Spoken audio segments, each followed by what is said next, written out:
What's going on, everybody? Brian here from Brian's Broadcast. I hope all of you are doing fantastic. Today I'm going to review Uniquee Luxury's Mangonifiscent. And if this is the first time you're visiting my channel, I humbly request you to subscribe if you have not done so yet, and hit the thumbs up button if you like contents like these. Let me know in the comments if you like the brand of Uniquee Luxury. What are your favorite fragrances? Do let me know in the comments below. I'll be more than happy to read and respond to your comments. So, this is the beautiful box of Mangonifiscent. Look at all this color combination. It just resembles a wonderful tropical escape. Beautifully done, I must say. It's a very luxurious and premium packaging. Feels very luxurious to the touch. The bottle is beautiful. Look at this color combination with that gold and green. Wonderfully done. It's an extrait de parfum. Comes in 100 ml size, and look at the crown jewel. It's green. It's almost like an emerald. I don't know if the camera is doing a good job. So look at this beautiful bottle. Can be held very easily in the hand. Very heavy, premium, wonderful stuff. The notes from the website. So the notes are mango, bergamot, geranium, vanilla, honey, rose, jasmine, sandalwood, patchouli, mossy notes, musk, and amber. Now, this fragrance has quite the complexity to it. It's not one of your straightforward tropical kind of fragrance where you just get fruitiness. No, it's very different. Has these layers of transitions, and of course, it's pretty complex. Like, it changes quite a lot over the dry down, throughout the dry down. Now, when you first spray Mangonifiscent, you will be welcomed by this wonderful, juicy, succulent, man, it's making my mouth water. Juicy, succulent mangoes that's very ripe, has that sweet texture to it, and it's ripe to the point where the interior of the mango, the flesh, is just deep orange. It's that kind of a mango.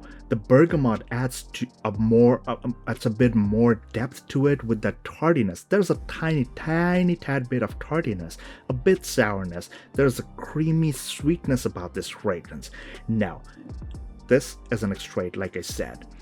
It has phenomenal push-in power, like longevity and projection wise. It projects for more than 2 hours very loudly, and throughout this time, the fragrance will transition quite a lot. So the first half an hour to an hour, you will get that mango vibe very strongly. This is a very unisex fragrance. It does not lean towards feminine or too much masculine. It's perfectly balanced, in my personal opinion, though. Do let me know in the comments if you feel otherwise.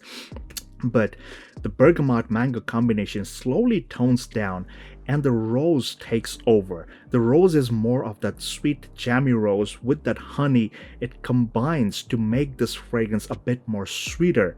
Like around the 2 to 3 hours mark, this fragrance is very sweet. Does not almost give you like a diabetic kind of situation, but it's pretty sweet. It's more on the sweeter side. The juicy, succulent vibe does not go away. You still feel the mango somewhere in the background. The bergamot adds that tardiness somewhere in the background. So on the forefront, towards the mids, you will feel more of that rose and honey. I do not get too much of floral notes, but I did notice how some people on Fragrantica or some of the places they mentioned about the cat piss kind of smell. I'm telling you why you get that. You will get that cat piss kind of smell because your skin chemistry is probably not working too well with the honey and jasmine here. Jasmine has that kind of like an animalic vibe to it. Jasmine is a very volatile kind of note, in my opinion. Like, on some people, the same kind of jasmine note in a fragrance will work very differently as opposed to on someone else.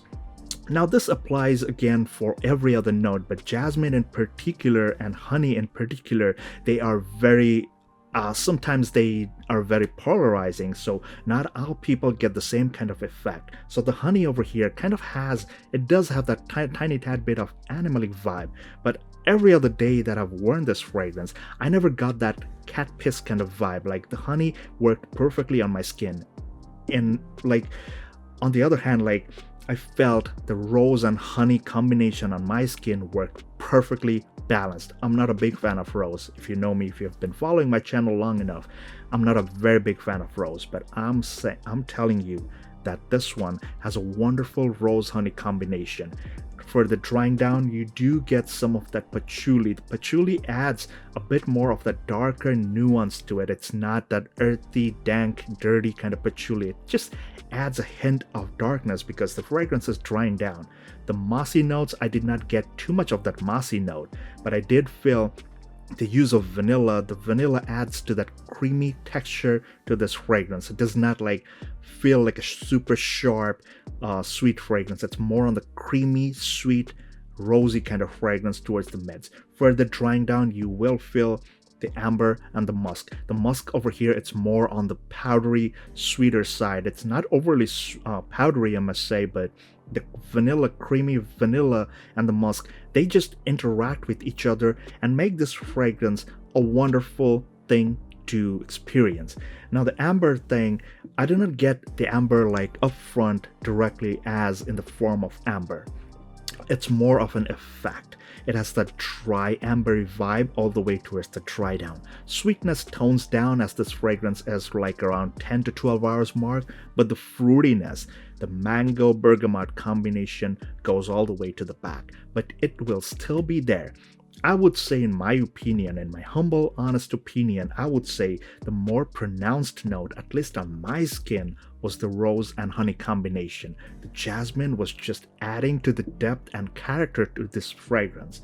But the whole tropical vibe, the whole point of Mangonifiscent is, in my opinion, perfectly done in this fragrance. Wonderful stuff. Talking about projection, like I said, for the first 2 hours, this is very loud. Go easy on the trigger. It's an extrait and it's a true extrait.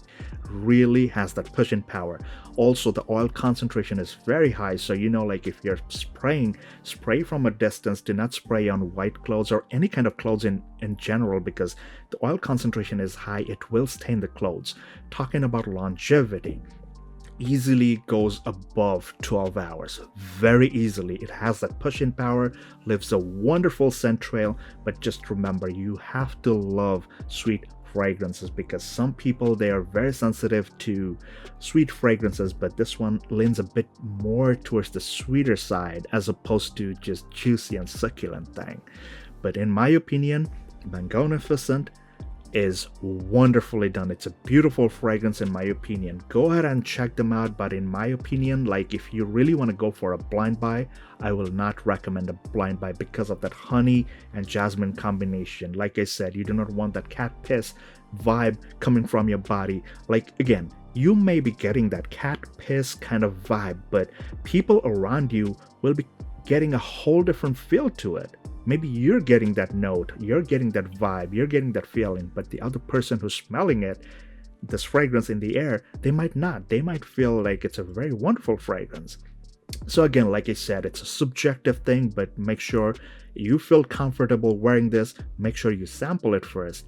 And this was my humble opinion on Mangonifiscent, a wonderful photorealistic mango fragrance from the brand of Uniquee Luxury. Wonderful stuff. Go ahead and check them out. Again, this is not a sponsored content, so I would highly appreciate if you would subscribe if you have not done so yet, and hit the thumbs up button if you like contents like these. So until the next one, please take care, stay safe, and all the best.